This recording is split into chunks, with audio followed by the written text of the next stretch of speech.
Bonjour Gérard Larcher. Bonjour. Emmanuel Macron va s'adresser aux Français dimanche, je le disais à l'instant. Qu'est-ce que vous en attendez ? Eh bien, qu'il nous conduise sur les chemins du retour de la confiance. L'ambiance n'était pas bonne dans ce pays. Ça peut se comprendre après 2 mois de confinement total, mais l'ambiance n'était pas bonne. Souvenez-vous, des gilets jaunes, des retraités. Retrouver la confiance et la cohésion de ce pays, c'est la tâche auquel nous devons tous nous atteler, et au premier rang desquels le président de la République, qui est le garant de la cohésion de ce pays. Ça veut dire que vous craignez pour l'ambiance générale ? Vous redoutez quoi, Gérard Je ne Larcher ? crains pas, je constate l'ambiance dans ce pays, la perte de confiance. Dans quoi ? Le perte de confiance dans l'avenir, tout simplement dans le président de la République, dans les institutions, dans le Sénat, dans quoi ? La parole publique. Regardez l'affaire Lubrizol, on vient d'avoir une commission d'enquête. Personne n'avait confiance dans la parole de l'État au moment de la crise de Lubrizol. Et je pense que c'est la conséquence de la verticalité. Et le président Macron a beaucoup utilisé la verticalité comme mode de gouvernance. Voilà pourquoi. La première des réponses, la matrice, pour moi, c'est de retrouver la dimension qui part du territoire. On l'a vu pendant la crise. Si les territoires n'avaient pas été là, je ne suis pas totalement certain qu'on s'en soit sorti. Ça veut dire que ce que vous attendez du monde d'après, c'est une nouvelle phase de la décentralisation. Alors les gens qui nous regardent se disent, on a tellement entendu parler de nouvelle phase de la décentralisation. Qu'est-ce que ça veut dire concrètement ? Tout simplement, qui leur a apporté les masques ? Qui a fait face dans cette crise ? Qui a porté tout simplement aux personnes âgées, aux personnes handicapées, si ce n'est les élus locaux, les conseils départementaux, les conseils régionaux ? C'est ça. Ça ne veut pas dire la négation de l'État. Nous avons besoin d'un préfet territorial présent qui représente l'État. Mais je crois que c'est une autre approche auquel nous sommes appelés. Aussi révolution, aussi importante que celle de François Mitterrand en 82. La décentralisation, ce n'est pas les élus, parlent aux élus. C'est les élus du territoire. Ils représentent la proximité avec les citoyens.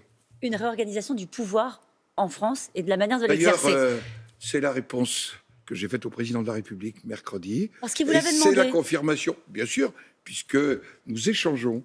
Et je pense que c'est utile au pays. Alors, selon l'OCDE, la contraction de l'activité en France sera l'une des plus fortes, pire que l'Argentine. On attend une vague de chômage qui sera vertigineuse. Je rappelle que 134 milliards ont été versés au total pour répondre à ces urgences économiques et sociales. Qu'est-ce qui nous reste comme arme pour faire face à ce qui nous attend ? D'abord, il y avait l'urgence, il fallait soutenir les entreprises, garantir des prêts. On a en fait consacré 460 milliards avec les garanties d'emprunt.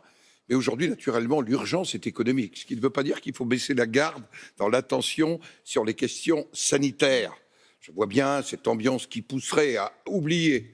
Moi, je n'ai pas oublié le premier week-end d'avril en Île-de-France où nous nous posions la question: comment accueillir les malades à l'hôpital et faire face. Ne l'oublions pas. C'est ce que vous dites, Gérard Larcher. Il ne faut pas accélérer le déconfinement comme on l'entend beaucoup ces derniers jours. Il faut aller vers le déconfinement. Il y a la nécessité de répondre à l'urgence économique. Mais accélérer avec cohérence et en responsabilité, ceci m'apparaît tout à fait important. Il y a manqué de cohérence ces dernières semaines ? Non, mais je crois que ça nous concerne tous, les citoyens, les uns et les autres. Il y a urgence économique, ça veut dire travailler plus. Ah bon ? Mais oui, travailler plus. Travailler plus, ça ne veut pas dire automatiquement je partage le travail d'un côté ou j'augmente le temps de travail. À partir de l'entreprise, à partir de l'organisation et du dialogue social, il va falloir répondre. Il va falloir innover.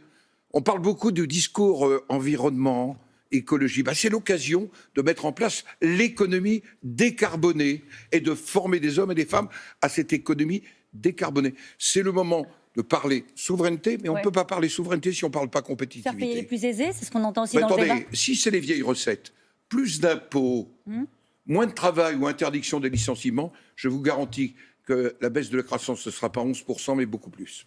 Christophe Castaner a un rendez-vous avec les syndicats de policiers aujourd'hui. Ils se sont sentis lâchés après les déclarations sur le racisme. Ils ont raison. Comment est-ce que vous les avez reçus, les annonces de Christophe Castaner ? D'abord, la mort d'un homme, c'est toujours terrible. Mais c'est à la justice de rendre la justice, ni aux réseaux sociaux, ni à la rue. Que le racisme, c'est un délit, et un délit majeur. Je le dis d'autant plus que je suis le président d'une assemblée qui a eu longtemps un président noir, Gaston Monnerville, et que je porte cela dans une assemblée qui a eu aussi l'abbé Grégoire, c'est-à-dire le premier abolitionniste de l'histoire de notre pays. Mais la police, la gendarmerie sont, dans leur immense majorité, républicaines. Il faut qu'on fasse attention à la confusion de la parole publique. Cela conduit à dégrader la confiance que j'évoquais il y a quelques instants. Il y a eu de la confusion chez Christophe Castaner. 2 déclarations, je voudrais avoir votre avis là-dessus. Le ministre de l'Intérieur qui pense que l'émotion doit l'emporter sur l'interdiction, sur le droit de manifester, puisqu'on était en état d'urgence sanitaire, ou de l'exécutif qui demande à la garde des Sceaux de se pencher sur le cas Traoré. En tant que président du Sénat, quand vous entendez des déclarations comme celle-ci, qu'est-ce que vous dites ? Je ne savais pas que le ministère de l'Intérieur était devenu le ministère de l'émotion. C'est d'abord le ministère de l'état de droit et qui, naturellement, par rapport à cet état de droit, doit faire respecter les valeurs républicaines. Voilà pourquoi il est essentiel que sur des questions comme le racisme, l'antisémitisme, on soit sans aucune faiblesse. Mais c'est aussi le ministère de l'état de droit. Et qui porte l'état de droit ? La police, la gendarmerie, au quotidien. N'oublions pas qu'il y a 4 ans, après les attentats, nous applaudissions policiers et gendarmes qui ont été sollicités comme jamais, et voilà qu'on les vilipendrait. Je note que l'opinion leur fait confiance. Et ça me rassure. La séparation des pouvoirs ? La séparation des pouvoirs, c'est un sujet essentiel, mais ça nous conduit aussi. C'est une maladresse, c'est quoi ? Ça nous conduit aussi à penser que, entre exécutif et législatif, notamment, vous savez, les commissions d'enquête et commissions de contrôle. Il y en aura une au Sénat sur Bien sûr, il y en aura une Covid. au Sénat. Elle sera mise en place à la fin de ce mois. Il y en aura une aussi commandée par l'Élysée. Mais pardonnez-moi, ça, c'est une confusion des pouvoirs. C'est-à-dire ? C'est au législatif, au Parlement, de voter la loi et de contrôler le gouvernement. Le gouvernement peut toujours analyser sa situation, mais s'autocontrôler, ça n'est pas dans une démocratie.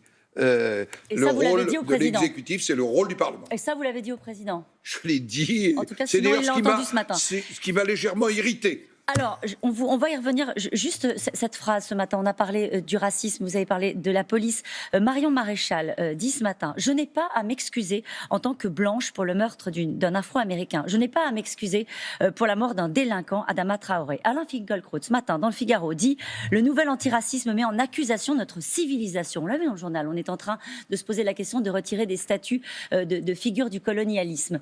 Comment est-ce que vous, le Républicain, vous réagissez à ce qui est en train de se passer ? Moi, je pense qu'il faut assumer toute notre histoire, avec ses parts d'ombre et de lumière. Je voudrais, à des moments d'émotion, rappeler que chaque 10 mai, avec Jean-Marc Ayrault notamment, nous faisons mémoire de l'esclavage. Et j'aimerais bien qu'à cette occasion-là, on se pose la question, non pas de porter, mais nous devons assumer notre histoire dans sa totalité. Voilà pourquoi je pense que ces parts d'ombre et de lumière, nous devons les assumer. Et je ne suis pas du côté de l'ombre et de la lumière, j'assume la totalité de notre histoire. Et c'est pour ça que je disais tout à l'heure que j'ai l'immense honneur d'occuper le bureau de Gaston Monnerville. On ne peut pas dire que ça a été un gaulliste. Si, ça a été un gaulliste de la première heure, mais pas ensuite, sous la Ve République. Mais il a démontré que la République avait des valeurs universelles et que la question de race, de religion, elle nous renvoie à la laïcité. J'arrive pas à comprendre. Ça vous choque ou pas qu'on déboulonne Christophe Colomb, qu'on supprime ? Je trouve que c'est une manière de faire qui ne fait pas avancer la valeur. Oui, enfin de la pédagogie, vous savez, qui est ensuite oubliée. Je préférais que la pédagogie, on vienne dans le jardin du Luxembourg, qu'on regarde ces chaînes qui ont été brisées et qu'on se pose la question comment nos sociétés ont su enfin rompre avec cette notion d'inéquité entre les hommes et les femmes.